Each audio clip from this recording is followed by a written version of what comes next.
The terminal was alive with the usual rush of people, the kind of organized chaos that made airports feel like small cities. Phones rang, children cried. Announcements echoed through speakers. Amid it all, David Carter stood quietly by the gate, checking an email on his tablet while sipping a cup of black coffee. He looked composed. Grey suit pressed, leather briefcase at his side, wedding ring glinting under the light. He wasn't the kind of man anyone noticed twice. And he preferred it that way. He had flown more times than he could count, but this trip felt heavier. The company he represented, one of the country's largest private equity firms, had just finalized its acquisition of Skylux Airlines. It had taken months of due diligence, negotiations, and late-night calls, and he was flying to New York for the final financial review before the formal handover. As chief financial officer, his signature would soon control more than $100 million of Skylux's operational budget. He wasn't the face of the company, but behind every figure, he was the one who decided where the money went and where it stopped. When the boarding announcement came, David waited until the initial crowd cleared, then approached the counter. The attendant scanned his pass. "First class, seat 1A. Welcome aboard, Mr. Carter." He smiled faintly. "Thank you." The flight attendants greeted passengers at the door, polished smiles and professional warmth. One of them, a young woman with blonde hair pulled into a bun, looked at his ticket, then at him, her smile flickering slightly before returning. "Welcome aboard, sir." David nodded and walked to his seat. The cabin smelled faintly of coffee and leather. He placed his briefcase in the overhead compartment, settled into his seat and opened his tablet again. He barely noticed the whispers behind him, a couple of passengers chatting softly about upgrades, seats, and loyalty status. A few minutes later, as the last passengers boarded, David glanced up to see a tall man in a tailored white shirt standing in the aisle. The man looked frustrated, holding a boarding pass. "Excuse me," he said to the attendant. "There's been a mistake. My seat's supposed to be 1A.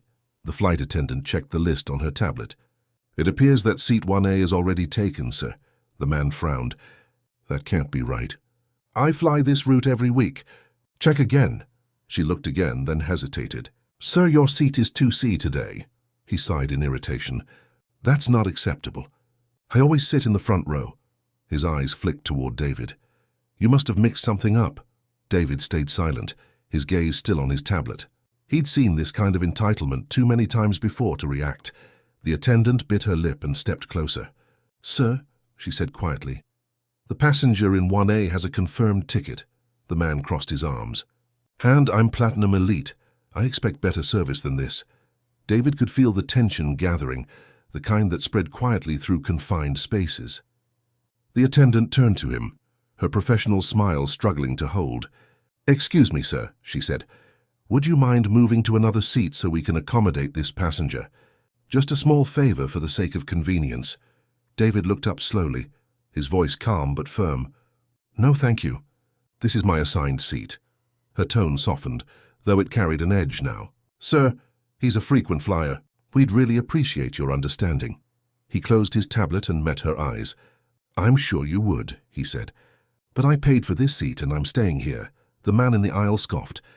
"You're really going to make a scene over one seat?" David tilted his head slightly. "I believe you're the one standing." A ripple of uneasy laughter passed through the nearby rows. The attendant's cheeks flushed. "Sir, please. It would just make things easier if..." "If what?" David asked evenly. "If I moved because he's louder, or because you assumed I wouldn't belong here." The attendant froze, caught off guard by the precision of his tone. The man's smirk faded slightly.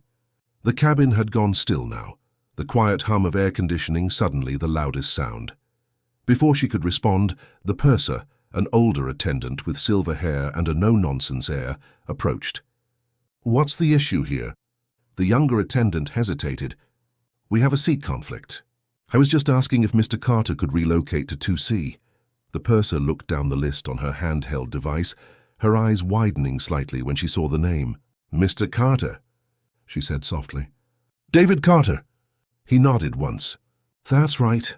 Her expression changed instantly, professionalism replacing the earlier uncertainty. "Of course, sir. My apologies for the misunderstanding." She turned to the other passenger. "Sir, your assigned seat is 2C, and that's where you'll need to remain." The man frowned. "What's the big deal?"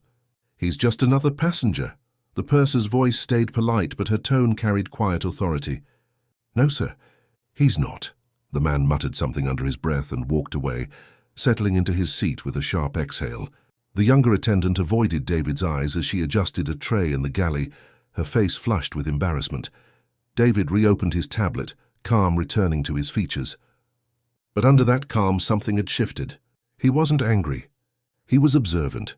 The rest of the flight passed quietly. He didn't ask for anything, didn't speak again to the attendants.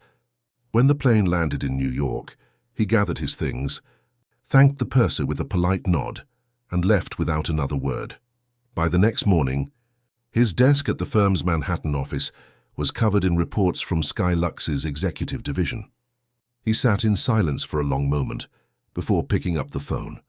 "Get me their CEO," he said. "We're making changes to their budget structure today." He didn't raise his voice. He didn't explain why. He simply began, in his quiet, deliberate way, to remind the airline that respect wasn't a perk. It was a cost of doing business.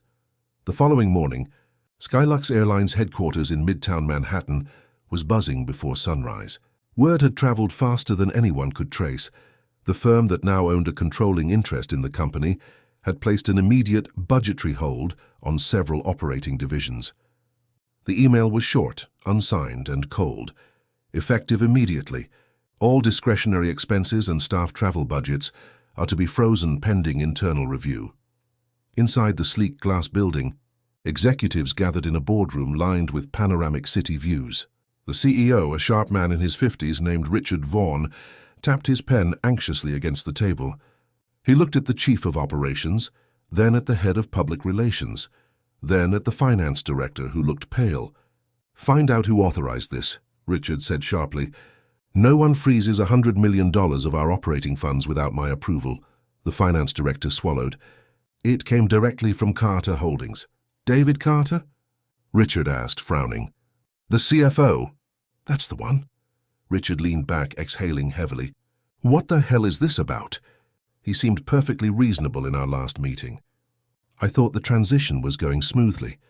Across the table, the HR director scrolled through her phone, then froze. "Sir, you should see this." She turned the screen around. There, plastered across a travel forum, was a first-hand account from a passenger who'd been on the same flight as David Carter. It detailed the confrontation between the first-class attendant and the man she'd asked to move. It described the quiet way Carter had handled the situation, how he never raised his voice or demanded anything. The comment section was a storm, some outraged, others in disbelief. And at the bottom of the post, one user had written, "That's David Carter, the new CFO of the firm that just bought Skylux." Richard's pen stopped tapping. "Oh no," he turned toward his assistant. "Get me David Carter, now." At that same moment, across the city, David sat in his office overlooking the East River. His desk was clean, just a notepad, a tablet, and a single mug of coffee. He had already reviewed the airline's expenditure reports and flagged nearly half of them. He didn't need to shout or make demands. His quiet authority carried more weight than any threat. When his phone rang, he answered without looking at the screen.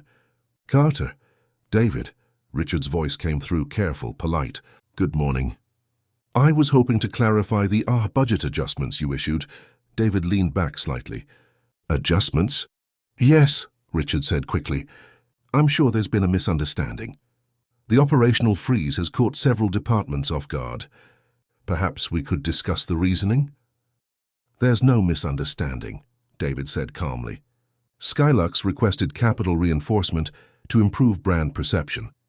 I've reviewed recent customer feedback and incident reports. The problem isn't capital. It's culture." There was a pause. "Culture?"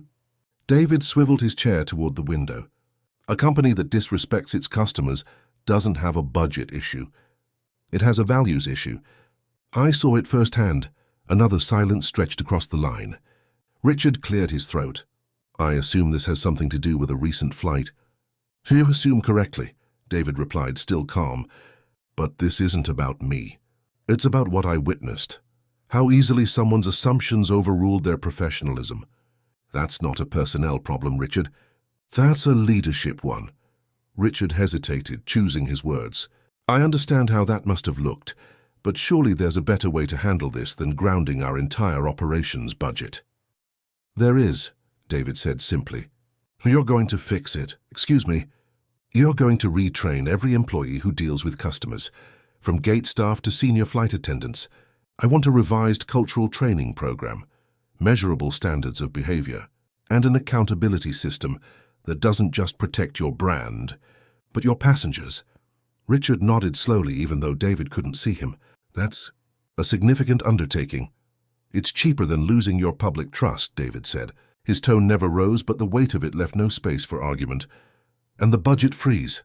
Richard asked. It stays until I see proof the lesson has been learned. The line went quiet. Finally, Richard said softly, Understood. When the call ended, David sat for a long moment, his eyes fixed on the skyline. He wasn't thinking about revenge. He wasn't even thinking about the embarrassment that young attendant had caused. What stayed with him was her expression, the look of unexamined certainty, the kind that came from years of seeing the world through one narrow lens. He'd seen it in boardrooms, in negotiations, in quiet corners of privilege. He knew it wasn't malice. It was blindness, and blindness could be cured, but only if people were forced to see. That afternoon, the internal memo went out from Skylux's CEO's office, effective immediately.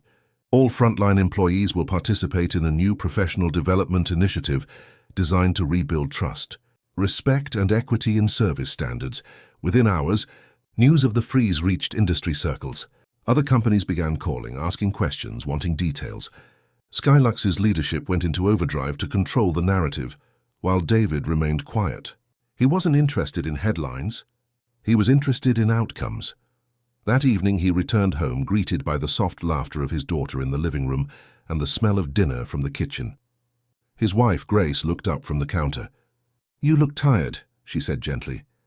Just another day at the office, he said with a faint smile, loosening his tie. She gave him a knowing look. You don't freeze a company's entire budget on just any day. He chuckled softly. You saw the news? I married a man who doesn't raise his voice, but makes entire corporations stop moving, she said, smiling. Yes, I saw it. He kissed her forehead. Then you know it wasn't about ego. I know, she said quietly. It's about respect, he nodded. Always. They sat together at the table as the city lights shimmered outside, and for the first time that week, he let himself exhale. The noise, the tension, the weight of the world, all of it faded into the hum of his daughter's laughter. The real work, he knew, would begin tomorrow. But tonight, he allowed himself the quiet satisfaction of knowing that he hadn't shouted, he hadn't demanded, and he hadn't retaliated. He had simply reminded them who he was and what real leadership looked like. The following week, Skylux Airlines was in a quiet state of controlled chaos. The freeze David had ordered was still in place, and its effects rippled through every department. Executives whispered in hallways, department heads held late-night meetings, and employees speculated endlessly. The story had leaked in fragments. No official statement, no press release, just whispers that the airline's new financial director had grounded an entire budget after being disrespected on one of their flights.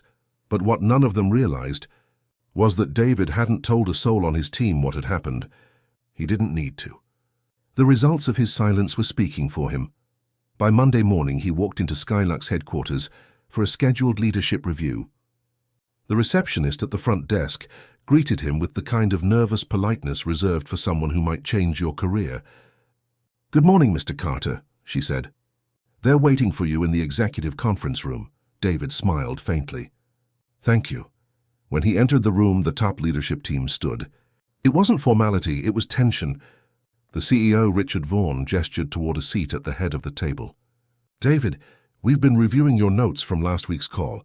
I think we all agree your concerns are valid. But the freeze, it's putting pressure on every part of the company. That's the point, David said simply, setting down his tablet. Richard exhaled. I understand that. I really do. But if we're going to rebuild, we need to know what you're expecting from us. David glanced around the table, meeting each gaze in turn. I'm not expecting anything complicated. Just honesty, consistency, and respect. For passengers, for employees, for each other. I read through your staff reports this weekend. You've got flight attendants clocking 16-hour shifts, while middle managers expense luxury hotels. You've got staff dealing with harassment complaints that vanish in email chains. And somehow we still think the problem is money. The HR director looked down. The operations chief shifted in his chair. Richard rubbed the bridge of his nose. I'm not freezing your budget to punish anyone, David continued. I'm freezing it to remind you that every dollar you spend should match the values you claim to represent. Until I see that alignment, the freeze stays. No one spoke for a moment. Then Richard nodded slowly. Understood. When the meeting ended, David stepped into the hallway. The hum of office noise surrounded him. Typing, phones ringing, voices blending together. It was a normal workday for everyone, except the people who now realized that leadership wasn't measured by volume or charm, but by integrity that held firm when no one was watching. As he walked toward the elevators, a young employee, maybe 25, carrying a stack of files, nearly bumped into him. "Oh, I'm so sorry, sir," she said quickly, flustered. David smiled. "You're fine. You work in accounting." "Yes, sir.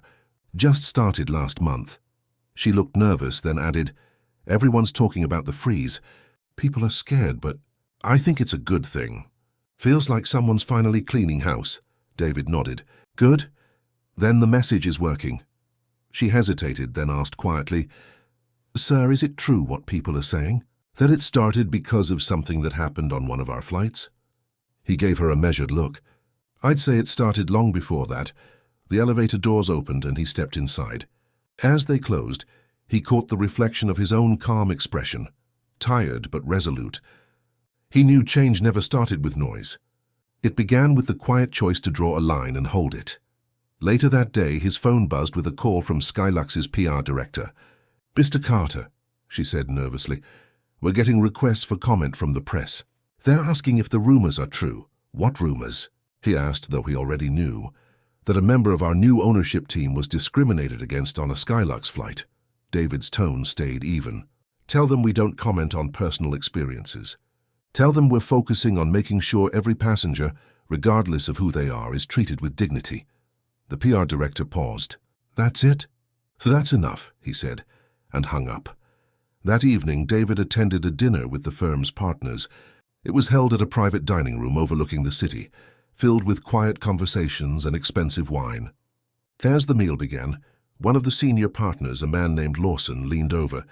"I heard you had a situation with Skylux," he said in a low voice, smiling as if it were gossip. "Heard you froze their budget over it." David didn't look up from his plate. "I didn't freeze their budget over what happened to me. I froze it because of what it says about them," Lawson chuckled. "You sure know how to make a point." "I don't make points," David said quietly. "I make standards." The table fell silent for a moment. Then the conversation drifted elsewhere, leaving him to his thoughts. When the dinner ended, David stood outside the restaurant, the city's noise pulsing around him. A light drizzle had begun dotting his jacket. He checked his watch, almost midnight. Across the street, he saw a Skylux billboard glowing above the skyline, its slogan reading, "Your comfort is our priority." He smiled faintly, the irony not lost on him. Comfort, he thought, had never been the problem. Awareness was. He pulled out his phone and drafted an email to the Skylux leadership team. The subject line read, "Culture Audit Phase 2." The message was simple.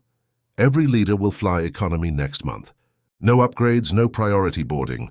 I want each of you to experience our service the way most of our passengers do. If you want to understand the brand, start where they sit. He reread it once, then hit send.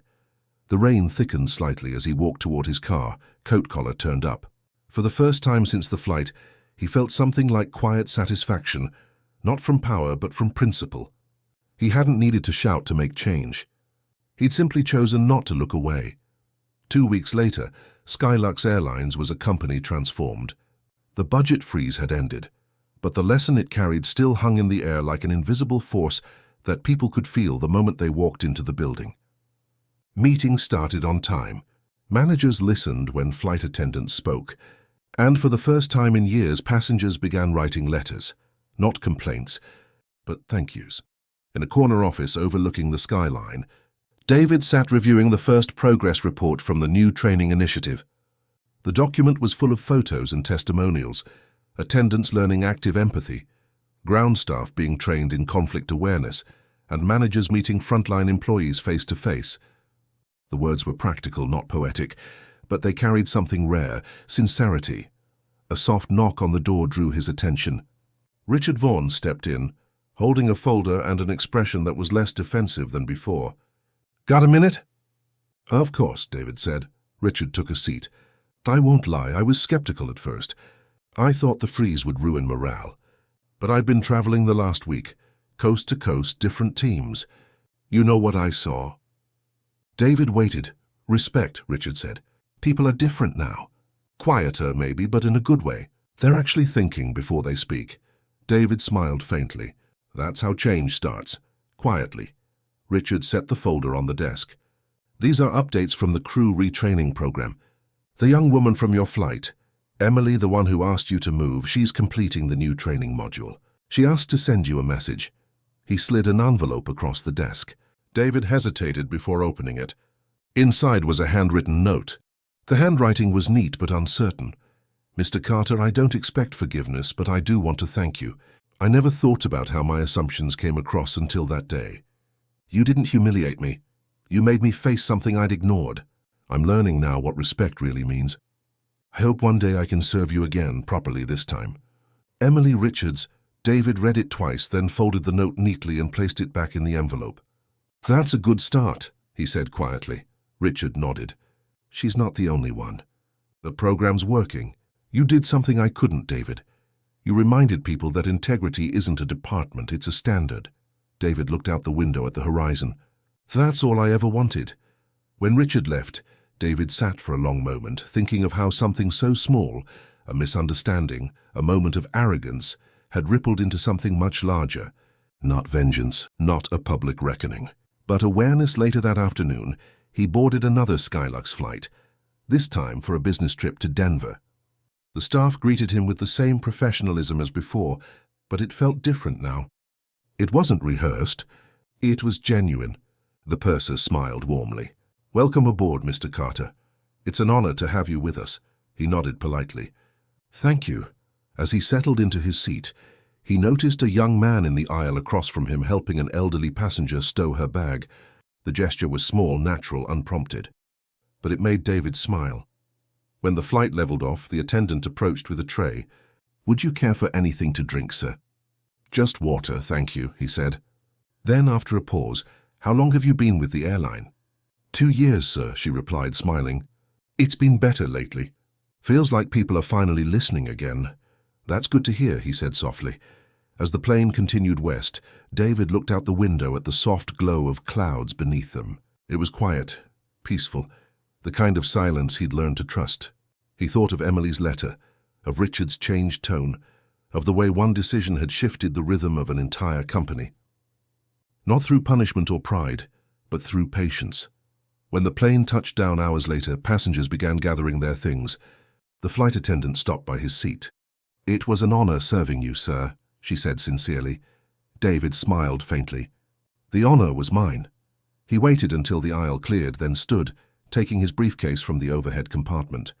As he stepped off the plane, he glanced once toward the Skylux logo painted near the door, blue and silver gleaming in the light. It wasn't perfection. It never would be. But it was progress, and sometimes progress was enough. Outside, the evening sun stretched long across the runway, painting the aircraft in gold. David took a slow breath, his steps steady as he walked toward the terminal. Power, he thought, had never been about control or fear. It was about the courage to make others see, even when they didn't want to, and as the door closed behind him, the sky above felt wider, like a promise that no man, no matter where he sat, should ever have to earn his right to be seen.